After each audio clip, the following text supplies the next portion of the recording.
अस्सलामुअलैकुम दोस्तों, मेरा नाम डॉक्टर अलियस गर है और आज की इस वीडियो में हम डिस्कस करने जा रहे हैं second year biology chapter number 11 ecosystem के एक टॉपिक को डिस्कस करने जा रहे हैं। उस टॉपिक का नाम है इकोलॉजिकल सक्सेशन। तो इस लेक्चर को शुरू करने से पहले आपसे एक बार फिर रिक्वेस्ट करेंगे कि अगर आपने अब तक हमारे इस चैनल को सब्सक्राइब नहीं किया, जो कि सिंध बोर्ड टीचिंग के नाम से है, तो काइंडली आज ही आप हमारे इस चैनल को सब्सक्राइब करें और साथ ही साथ बेल आइकन को लाजमी क्लिक करें ताकि हमारी अपलोड करदा तमाम इंपॉर्टेंट वीडियोस की नोटिफिकेशन भी आपको रिसीव हो सके। तो आइए सबसे पहले हम बात करते हैं इकोलॉजिकल सक्सेशन की डेफिनेशन। तो सबसे पहले इसकी डेफिनेशन है the process of orderly community change is called succession. हमने कहा वो प्रोसेस जिसमें कम्युनिटी में आपको मालूम है ना कि मुख्तलिफ स्पीशी के जानदार जो है वो शामिल होते हैं। The process of orderly community change is called succession. वो प्रोसेस जिसमें स्टेप बाय स्टेप किसी भी कम्युनिटी के अंदर जो चेंजिंग आती है, तब्दीली आती है, उसे क्या कहते हैं? सक्सेशन। अब इस सक्सेशन की जो वर्ड है वो सबसे पहले यूज किया था हर्ट नाम के साइंसदान ने। Hult first time use the term succession for orderly changes in community. किसी भी कम्युनिटी के अंदर जो स्टेप बाय स्टेप जो चेंजेस आती हैं उसे कहते हैं सक्सेशन, और ये टर्म सबसे पहले यूज करने वाले साइंसदान का नाम था हर्ट। अब इस सक्सेशन को हमने जो है वो बेसिकली दो हिस्सों में जो है वो डिवाइड किया है। एक कहलाता है प्राइमरी सक्सेशन और दूसरा कहलाता है सेकेंडरी सक्सेशन। प्राइमरी सक्सेशन की अगर हम बात करते हैं, the areas never having living things, the development of life activity in such basic environment leading to community is called primary succession। हमने कहा ऐसे एरिया वो जगह है, the area never having living things, ऐसे एरिया जहां कभी जिंदगी में जब से दुनिया बनी है वहां कोई जानदार नहीं रहता था, ऐसी जगह की बात करेंगे। The development of life activity in such basic environment leading to community is called primary succession. और ऐसी जगहों पर जिंदगी का वजूद में आना, ऐसी जगहों पर लाइफ एक्टिविटी की डेवलपमेंट होना, इन सच बेसिक इन्वायरमेंट, इस किस्म के इन्वायरमेंट में लीडिंग टू कम्युनिटी, जिसकी वजह से पूरी कम्युनिटी जो है वो वजूद में आती है, उसे कहते हैं प्राइमरी सक्सेशन। तो इन शॉर्ट प्राइमरी सक्सेशन जो है वो उन जगहों पर होगी जहां कभी भी, जब से दुनिया बनी है तब से वहां कोई लिविंग ऑर्गेनिज्म वहां नहीं रहता था, और अगर ऐसी जगह पर जिंदगी का वजूद में आ जाना, ऐसी जगह पर जो है वो एक कम्युनिटी की डेवलपमेंट होना, यह कहलाती है प्राइमरी सक्सेशन। जबकि सेकेंडरी सक्सेशन की अगर हम बात करते हैं, the areas which were previously occupied by living things but were destroyed by fire और any other climatic change, the development of life activity in such basic environment leading to community is called secondary succession. हमने कहा the areas which were previously occupied by living thing, ऐसी जगह जहां पहले जानदार रहते थे, बट डिस्ट्रॉयड बाय फायर, आग लगने की वजह से वो डिस्ट्रॉय हो गए, और एनी अदर क्लाइमेटिक चेंज, या किसी भी माहौलियाती तब्दीली की वजह से वो क्या हो गई, वहां तब्दीली आ गई।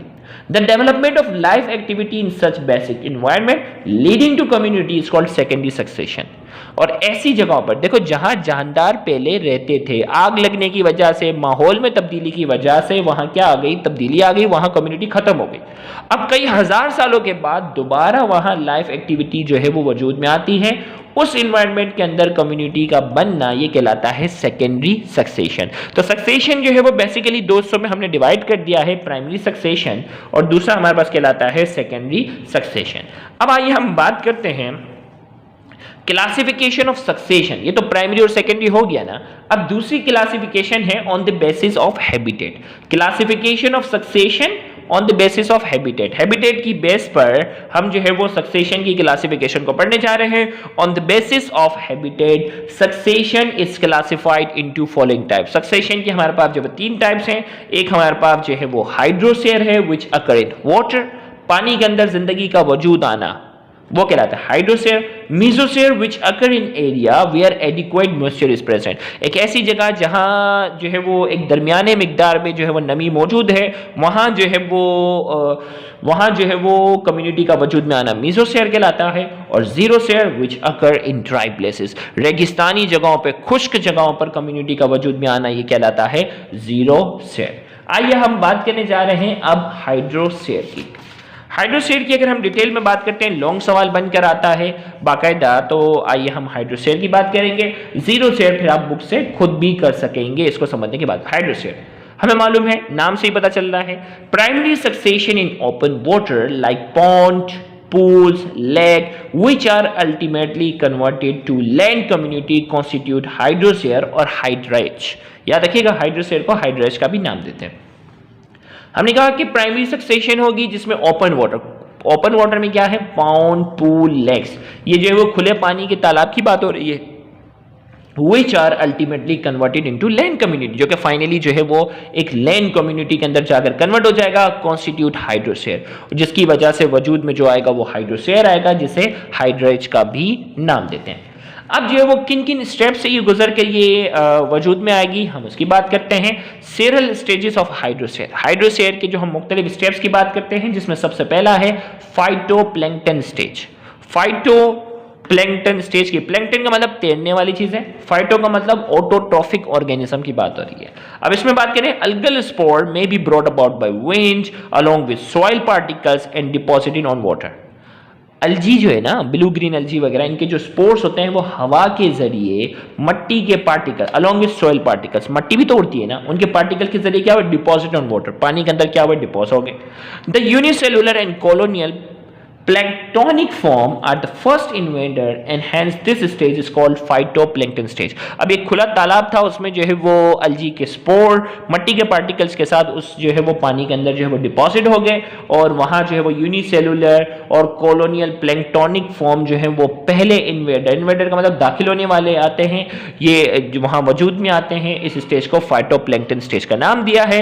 ऑर्गेनिज्म इसमें कौन से होंगे, साइनोबैक्टीरिया होंगे, ऑटोट्रॉफिक होंगे, इसके अलावा जो है कुछ प्रोटिस्टा में अमेबा, पैरामेशियम भी स्पोर्स के थ्रू यहां पहुंच सकते हैं। फिर इसके बाद अगला स्टेप है सबमर्ज।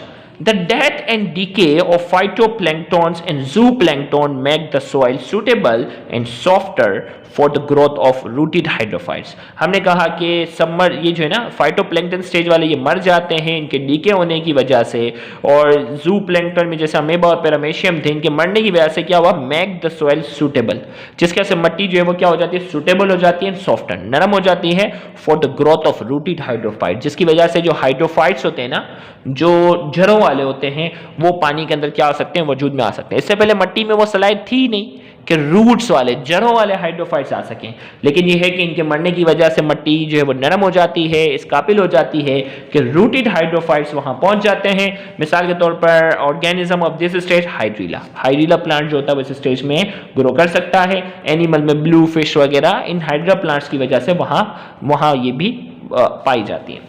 फ्लोटिंग स्टेज की बात करते हैं। The death and decay of submerge hydrophytes make the pond suitable for development of another type of plant which are rooted in soil but their leaf float on the surface of water।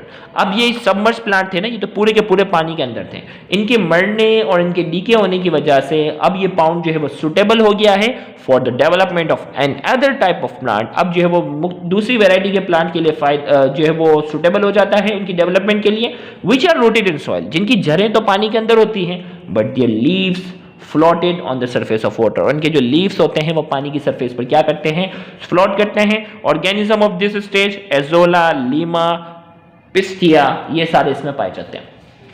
अब जो है वो इसके बाद जो है floating stage के बाद, फ्लोटिंग इसलिए कहा कि लीव जो है वो पानी की, पत्ते जो है वो पानी की सरफेस पर थे ना। अब इसके बाद जो है वो read swamp stage. This stage is also referred as amphibious stage. At this stage, most of the species though rooted in soil but have most of their parts above water table। हमने कैसे reed swamp stage इसलिए कहते हैं, this stage is also referred as amphibious stage। इसमें जो ना पौधा आधा पानी के अंदर होगा और आधा पानी से बाहर होगा। At this stage, most of the species to rooted in soil, मट्टी के अंदर होंगे, but most of their part above water table, और इनका ज्यादातर हिस्सा पानी से क्या होगा, बाहर होगा, इसीलिए इसे एम्फीबियस स्टेज का भी नाम देते हैं। ऑर्गेनिजम्स जो है वो टाइफा, सेजिटेरिया, जाइंट बग एक्सेट्रा ये इसमें शामिल है। फिर इसके बाद हमारे पास आता है सेज मीडो स्टेज। सेज मीडो स्टेज क्या है, the dense growth of plant increases the rate of transpiration which ultimately expose the marshy soil। और हमने कहा इस किस्म के जो पौधे जिनका ज्यादातर हिस्सा जो होता है वो पानी के बाहर होता है, वहां ट्रांसपायरेशन होती है, और ट्रांसपायरेशन के नतीजे में जो मट्टी थी ना, जो पानी के अंदर छुपी हुई थी, वो जाहिर होना शुरू हो जाती। मार्शी सॉइल अब ये दलदली मट्टी बन चुकी है। एक organism of this stage snail, cypress, ये ऑर्गेनिज्म इसमें पाए जाएंगे। फिर इसके बाद आ जाता है woodland stage. The soil at this stage become more and more drier. The marshy vegetation disappear and area become rich by terrestrial plant. अब वुडलैंड स्टेज बाकायदा क्या है, इस स्टेज में जो है वो मिट्टी ज्यादा से ज्यादा ड्राई होना शुरू हो जाएगी, मार्शी वेजिटेरियन जो दलदली जो वेजिटेशन है वो डिसअपियर हो जाएंगे, and area become rich by terrestrial plant, और वो पौधे जो जमीनी पौधे हैं वो एरिया जो है वो वहां से बढ़ जाता है, वहां जमीनी पौधे आना शुरू हो जाते हैं। ऑर्गेनिज्म ऑफ द स्टेज, इसमें जो है वो पॉपुलस ट्री है, ये जेब्रा, डियर, ये सारे वुडलैंड स्टेज में आ जाएंगे, और फाइनली एक पूरी कम्युनिटी वजूद में आ जाती है जिसे कहते हैं climax stage. The Woodland community is finally invaded by trees. The development of climax community is dependent upon environment। और हमने कहा फाइनली जो है वो वुडलैंड के जरिए जो बड़े बड़े दरख्त जो है वो वहां ग्रो होना शुरू जाते हैं, और क्लाइमैक्स कम्युनिटी किस टाइप की होगी वो डिपेंड करता है अपॉन एनवायरनमेंट। भाई अगर वहां हाइड्रोसेयर वाली कम्युनिटी बनी है, मीसोसेयर वाली बनी है, जीरोसेयर वाली बनी है, वो तो फिर एनवायरनमेंट के लिहाज से जो कि हम डिस्कस कर चुके हैं, तो क्लाइमैक्स कम्युनिटी डिपेंड करेगी एनवायरनमेंट के लिहाज से कि वहां गर्मी कितनी है, सर्दी कितनी है, पानी कितना है, बारिशें कितनी होती है, उस सारी चीजों पर क्या करेंगी, क्लाइमैक्स कम्युनिटी डिपेंड करेंगी। तो ये आपके पास ये वो पूरा एक लॉन्ग सवाल था हाइड्रोसेयर से रिलेटेड। उम्मीद करते हैं कि आज के इस लेक्चर से आपको बहुत ज्यादा फायदा हुआ होगा। Thank you very much. Allah Hafiz.